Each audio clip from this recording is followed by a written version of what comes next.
Feel Good Friday with amazing DJs, celebs,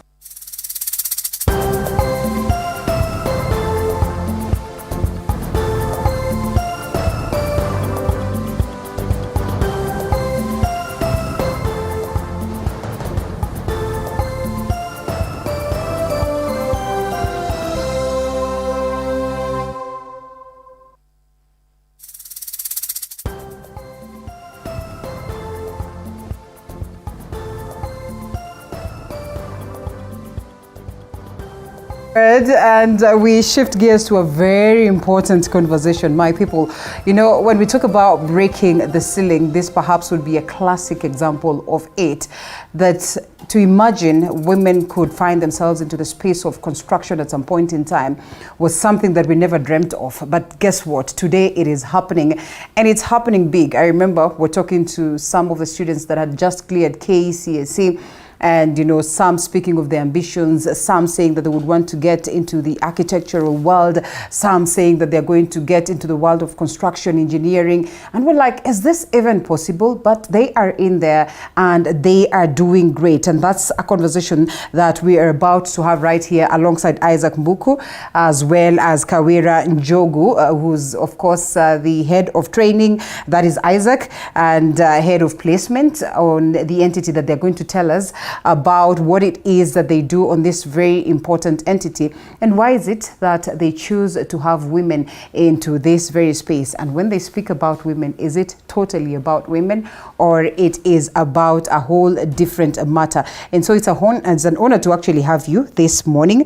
We want to know the name of your entity, and of course the reason as to why you decide to focus on empowering women, especially in the world of construction. Isaac, thank you so much for creating time. They say ladies first, but men before. Men before. All right, proceed. Okay, my name is Isaac Mbuku. I'm the head of training at Builder. Yes. So Builder is an organization where we empower vulnerable women from in Nairobi through so we empower vulnerable women in Nairobi through construction. We make it that these women can access training in the construction industry. Yes. So this is a training ground as opposed to, say, a construction company? Yeah, this is purely training. Right. We just train women. Currently we are doing carpentry and joinery, and also we are doing painting and decorating. Yes. How long since inception? We started training in 2018. Is when now we did our first cohort. Right. Now we are doing cohort 9. So far we've trained more than 300 women. Oh, that's amazing. Yeah, that's already that are in the field. Yes. And the reception, how they are receiving it. You see, it's one thing to train for the sake of training, as many would tell you. It's a tough world, no job opportunities, and so someone would just wake up and decide that let me try that now that this is not working. But just how is the reception in terms of how women are accepting this, and also the men in society? Oh yeah, it's quite interesting. Because, you know, we have the stereotype that women cannot do the construction stuff. It has been in the public domain that we have some trades that are just meant for men. But now, this time around, when we are having women, because they are 100% women, you find that when they are coming there, they are coming to break these things. Like, this is what we want to do. We want to break this stereotype that we are not able to do construction. So far, when we have these ladies or these women come on board, they are quite ready, because it's an opportunity that they are being given. Because when I've said that they are vulnerable, you find maybe they wanted to do training somewhere and then they did not get the opportunity. Now that the opportunity has come along, you know, so they come there with a lot of power, as opposed to men. Because men, when we are training men, they tend to think this is our trade. Right. So they don't take it with a lot of seriousness. But now with women, when they come there, they come with a lot of power. It's quite interesting to train them, actually, because you're training someone who is really ready. Yeah, like I became ready yesterday. Wow, that's good. Kawira, you're into it? Yes. 100%? Yes. So you can get totally. into the construction world and do the magic? Yes. How long? Exactly. Uh-huh. Well, I'm not an artisan. Yes. I had the placement department. Okay. So working hand in hand with Isaac, what we do as a placement department is we lead the development of partnerships in the sector, in the construction sector. So what that means is we build partnerships with contractors, with developers, with manufacturers. And importantly for us, it's about solving a problem in the industry.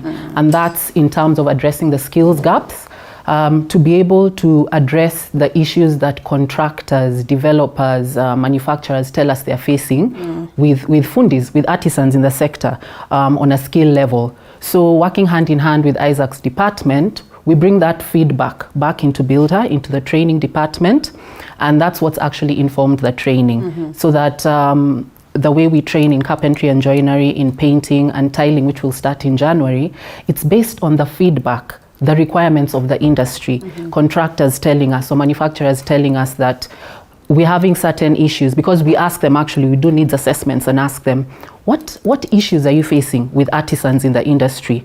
And so that's where we step in to solve the pain points.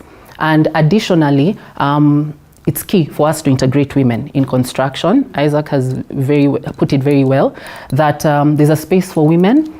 And so for us, in providing artisans to the sector, we are providing artisans at a skilled level. So it's not women going to the industry, as has been the case, where they're working in menial jobs, but at a skilled level. Okay, and I like the positivity and how then you come in from 2018. Perhaps you joined on the way, or maybe even at the time of inception. I would want to equate this, and I stand corrected, to like selling pork in a mosque, you know. And now this is a woman. I am just trying to think about myself, and I want to set up a structure. And so the contractor or the person that I want to contract is a woman. You know, I have a bit of ish and the stereotyping that has been in existence. Yes. How easy has it been for you to now get to these people who are the market players, who are stakeholders, and convince them that that which is a problem to you in this very space will be solved by a woman? Well, for us, as mentioned, the point of departure is resolving the pain points. So it's very important for us to understand those requirements of the industry players, of the contractors, of the manufacturers, and similar. And so for us, because of that stereotype, and even in the manner in which we train the women, because there's the technical training, and then there's also the side regarding life skills and work readiness, which is a big part of it is about mindset and building confidence and understanding that they have the ability to perform in the sector. So we do understand the needs of these sector players, and then we negotiate and tell them, you know, give these artisans an opportunity. They're as able as our male counterparts. Of course, there's the bias, but once that woman steps on a site, the woman is already aware that she has to work more than 10 times to prove herself. So like Isaac said, the attitude she already has is she's ready to give in so much. And so it really wows a lot of these sector players. Once she just proves herself, we say bidii yako ndio itaongea. Once she just walks in with that confidence and is able to prove herself, she then creates the opportunity for the supervisors to give her that chance to grow and to even open doors for other artisans. So for us, it's just, like you say, the glass ceiling, you know, just getting the door opened, and once she steps in, then the rest follows. And of course, we have other interventions then that follow in terms of supporting the women, in terms of integrating them in the sector, supporting our partners, the construction sector players, and also supporting the women in the sector, so that we ensure that they're also safeguarded, and that it's all about us advancing, at the end of the day, best practice, quality of standards in construction, but also because there's a space for women, being able to support women and to work together with the sector players to say there's room for all of us and for the women to grow, not just as artisans, but because they have goals and we guide them to work towards those goals, to grow into supervisor positions, to grow into project managers. Some want to become subcontractors and contractors. So that's the vision, to have these women start off as artisans, and we already have some who we are proud to say are already working in supervisory roles. And I almost asked whether they are success stories. Yes. 2019. Yes. I'm glad that you mentioned that. That sometimes we are limited to what is happening around us to a point where we do not acknowledge that this is already happening, in the larger part of the world. And you speak of the United States, you realize that they have the National Association for Women in Construction, a body that comes in handy in terms of making sure that the women in construction are helped through. How is it in the country, and how is the government receiving this? Do you suppose there's still more that needs to be done so that we accommodate this to a level that it should be accommodated? Yeah, actually, we are proud to say that we are the first organization or training center to train purely women in Kenya. Yes. And the reception is so far is great. As in a couple of weeks, we had a conference, women conference, where we invited the government partners and the construction partners also, they came, and the employers, they came along. So we are getting that support, because what we are doing is so noble, because you find that the women, I'll come back to the training, because when we come to training women, they have that eye to the details, the way she was saying. So you find that when you contract a woman artisan, they will do an excellent job. So you find that now the partners, the government, and every other person, when they hear about us and they come, they visit our place, they see what we are doing is so great. Yeah. Eventually, government support would be very necessary and important, because from then the builders, we're expecting to have more and more entities and more institutions coming up to as well embrace this, if at all it should be embraced across the country, and as well as to what it is that is happening across the global fraternity. Just how much more needs to be done in terms of making this? So perhaps I should start by asking, are there notable challenges to this? Yeah, there's nothing that doesn't have some challenges, but we are ready, always we are prepared for any other challenges. Even before we opened the doors for the women to come in, we looked at the challenges that may come up, and then we tried to solve them. Now, we find that in our organization we are having different departments to tackle different challenges that come along. Like now we're having the training department, we are having the impact department, we are having placement department, and also we are having community departments that will always solve the challenges that come along. So if a challenge comes that needs the community address, then we have that department to face such. Right. If we need, there is a challenge that comes that needs for data collection, we have that department. So we are organized that we are having departments that face different challenges that come along. All right, notable challenges that are there, and when you meet some of these challenges, some would appear as new, but the bottom line is just how you handle them and how you get it right to make sure that such does not occur in future. In these challenges, my assumption then would be there's the need for other stakeholders to come in so that they are solved. What are some of the notable ones, and just how best have they been handled, and what are the future plans to make sure that, again, also government is incorporated in this fully for proper support? In picking up from what Isaac has said, just to add on to that, yes, there are challenges at community level, there are also challenges at sector level, and some intersect really.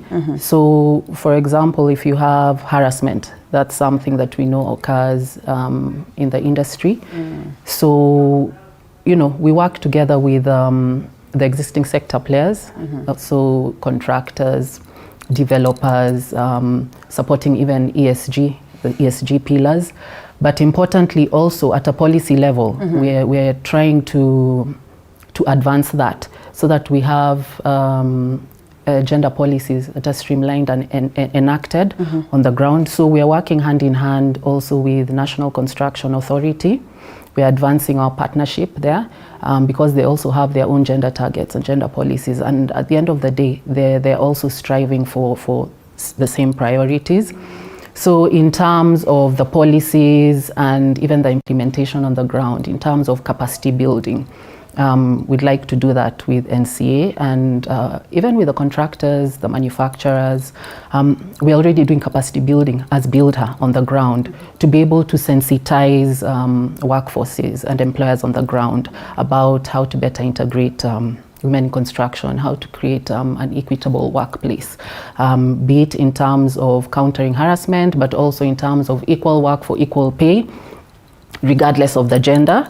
And then even at community level, there are additional partnerships that we're engaging in with community partners, through the community department, as well as even government, and even the National Gender and Equality Commission and similar. So it's multi-pronged, and at all levels for us, partnerships are really critical, currently and in the future, in terms of policies, advocacy, which we are also big on, and working with the same partners, as well as professional associations such as ourselves, Women in Real Estate, even KPDA, and similar. So for us, partnerships are key, and those are just a few of the examples. I could mention many, but... Mm-hmm. And to read, we have touched on a couple of matters: creation of opportunities, building that trust in these very women, as well as, just us getting to that point where we break from the stereotypes that have been in existence, the aspect of developing confidence in these women that they are capable, and, just getting them to be empowered. Of importance would be for us to understand, and I know we might have mentioned it as we were beginning, but at this very point, perhaps for someone who's just joining in, just how important and crucial would it be for us to have the women incorporated fully, with the respect that they deserve in the construction world? What can they do that is different?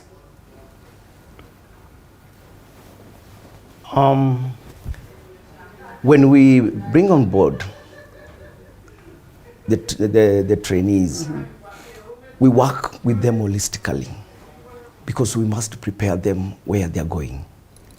You find that in our training, we have different departments, because I've mentioned before that we are targeting women from informal settlements, vulnerable women. So they come with different challenges. So when we are training them, we prepare them wholly, that because the training itself is so intense.